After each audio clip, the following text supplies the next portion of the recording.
Hi friends! So I noticed that Sam Bankman-Fried included me in one of his recent tweets. The tweet reads, Ryan Salame is serving a 7.5-year prison sentence for 1. Donating to Republicans in his own name, 2. Not getting a non-US company a US license it didn't need, 3. Refusing to lie for the government in my trial. As Ryan Salame told Tucker Carlson, he was very close to going to trial. So to extract a guilty plea, ex-AUSA Danielle Sassoon threatened Ryan's wife. And then Sam concludes, free Ryan Salame. If you then just scroll through these photos, you'll see a screenshot of my conversation with Ryan Salame, which apparently Ryan Salame must have screenshotted and sent to Sam Bankman-Fried or maybe posted on his own page. I'm not really sure. But basically Ryan Salame, who if you don't remember was the CEO of FTX Digital Markets, told me that he doesn't hate any of them, referring to Sam Bankman-Fried, Caroline Ellison, Gary Wong, and Nishad Singh. He says, I don't hate any of them or anyone in this situation, honestly. It's just sad it shook out like this when it didn't need to. I then told him that I really respected that he did not testify against Sam Bankman-Fried because frankly, I don't support rats. I think it's kind of crazy that you can just rat on the bigger fish and just get out basically scot-free, but we will get to that later. Ryan proceeded to tell me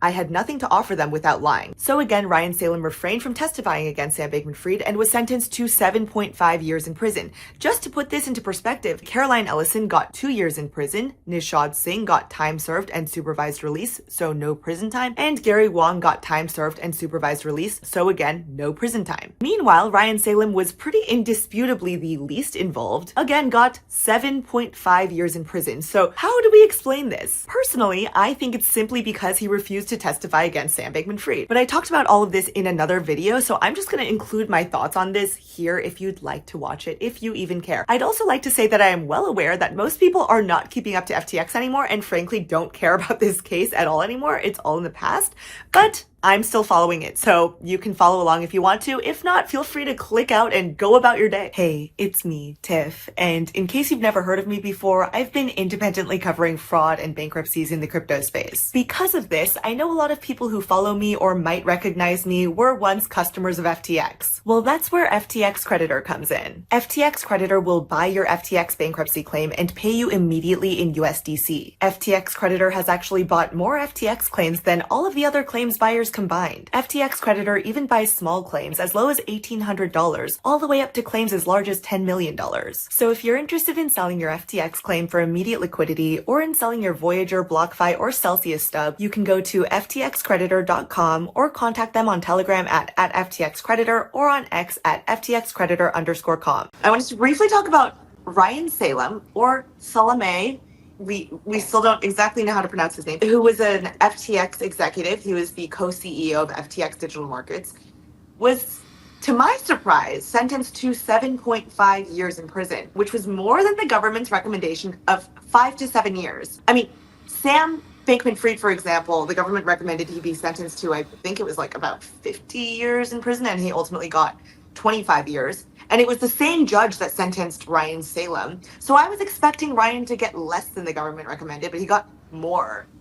Ryan Salame, ultimately, I don't think was actually, there was no evidence that it ever came out that he was actually aware or involved in the actual use of customer funds. He was charged with operating an unlicensed money transmitting business and contributions. And making unlawful political contributions, basically being a straw donor, both of which are obviously problematic.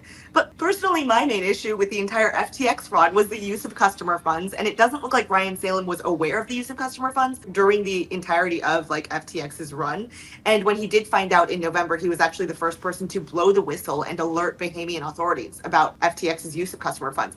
But at no point was there ever any evidence that he was aware of it prior. Even Caroline Ellison in leaked audio, when she was asked who was aware of the use of customer funds, she named Sam Bankman-Fried, obviously herself, Gary Wong, and Nishad Singh. But Ryan Salame, no one ever claimed that he was aware of the use of customer funds. So I personally think that 7.5 years is pretty drastic. I know that some people are like, yeah, put him in prison for life. Obviously, he was at FTX. He's obviously a criminal. But a lot of FTX employees were not aware of the use of customer funds. And I think some of them got screwed over more than, I don't want to say more than customers, but a lot of them literally left their salaries in FTX and stood behind it and put their entire reputations behind FTX. I think that Ryan Salame simply being an FTX executive doesn't mean that he was aware of what was going on. What do you think? Yeah. I mean, I feel like what customers only care about, or mostly care about, is did their actions make me lose more money? Were they part of what caused harm for me, right? So maybe that money, that, operating an unlicensed money transmitting business was a big part of that. I think he like started a company, and then there was some weird shady stuff going on. But like, is he the reason, right? Like, or is he the main reason? I will say that obviously it turned out that a lot of the political contributions did turn out to be customer funds. I think that he made a lot of political contributions, but I don't think he was aware that those political contributions, that the source of the funds were FTX customer funds. So Yeah.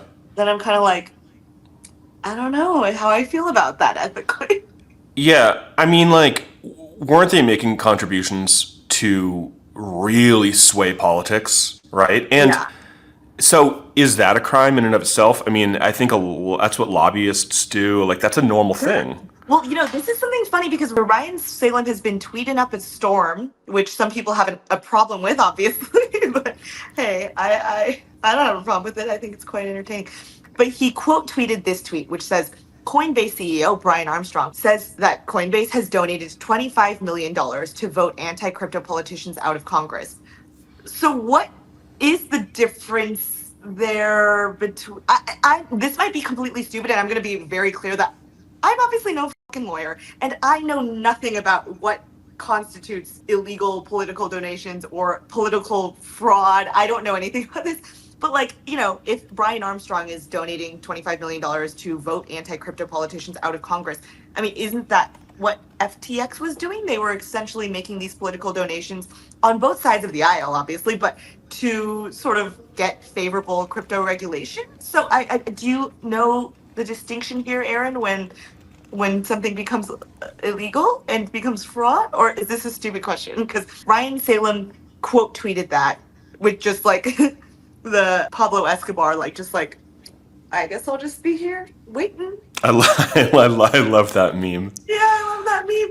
And I think that to some degree, I mean, I can see some validity in that, in him being like, why is Brian Armstrong able to publicly state that he's like donating $25 million to vote anti-crypto politicians out of Congress when I'm going to prison for essentially doing the same thing?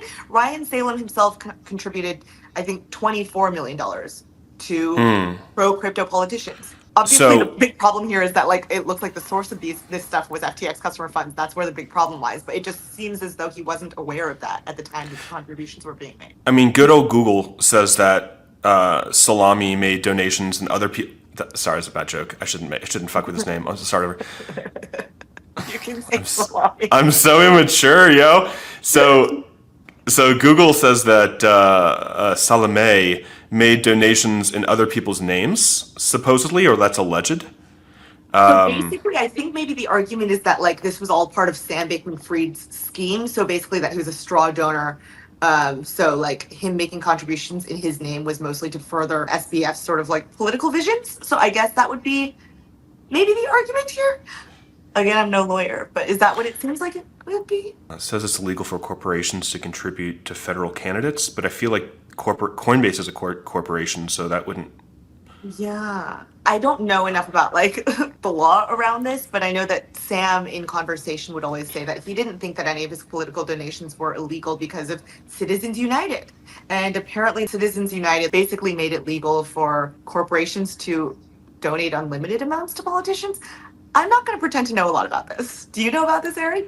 I know nothing about that. I don't know what went down. I feel like a lot of what happened is happening behind the scenes, and we're never going to know. Like, why is Ryan Salame getting prosecuted this heavily for political contributions? Like, I'm going to agree with you. 7.5 years makes no sense to me. I personally think it's crazy. I mean, largely because obviously Sam Bankman-Fried did not plead guilty and ever take responsibility and ownership of what he did, which I still think is kind of annoying that he never pled guilty or took ownership. Ryan Salem actually pled guilty, and I thought that pleading guilty would shorten his sentence because he's basically taking responsibility of like operating an unlicensed money transmitting business or whatever. So I thought that might shorten his sentence in the same way that CZ only got 4 months, even though he obviously operated a much larger company that had some clear, legal issues, only got 4 months in prison. And Ryan Salem was not even like in the main inner circle of FTX, which is why I was expecting him to get like, I don't know, honestly, I was thinking maybe like under a year. Like, But it's crazy to me because so I thought that CZ got such a short sentence because he pled guilty and agreed to pay, I think, $4 billion in fines. Ryan Salem, I forgot to mention, even agreed to forfeit $1.5 billion. So he agreed to forfeit $1.5 billion. Still got 7.5 years after pleading guilty. I think that one contributing factor is the fact that he did not testify against Sam Bankman-Fried during Sam's trial. And I don't know to what degree his testimony was needed because they obviously had the inner circle there who testified, Caroline Ellison, Gary Wong, and Nishad Singh.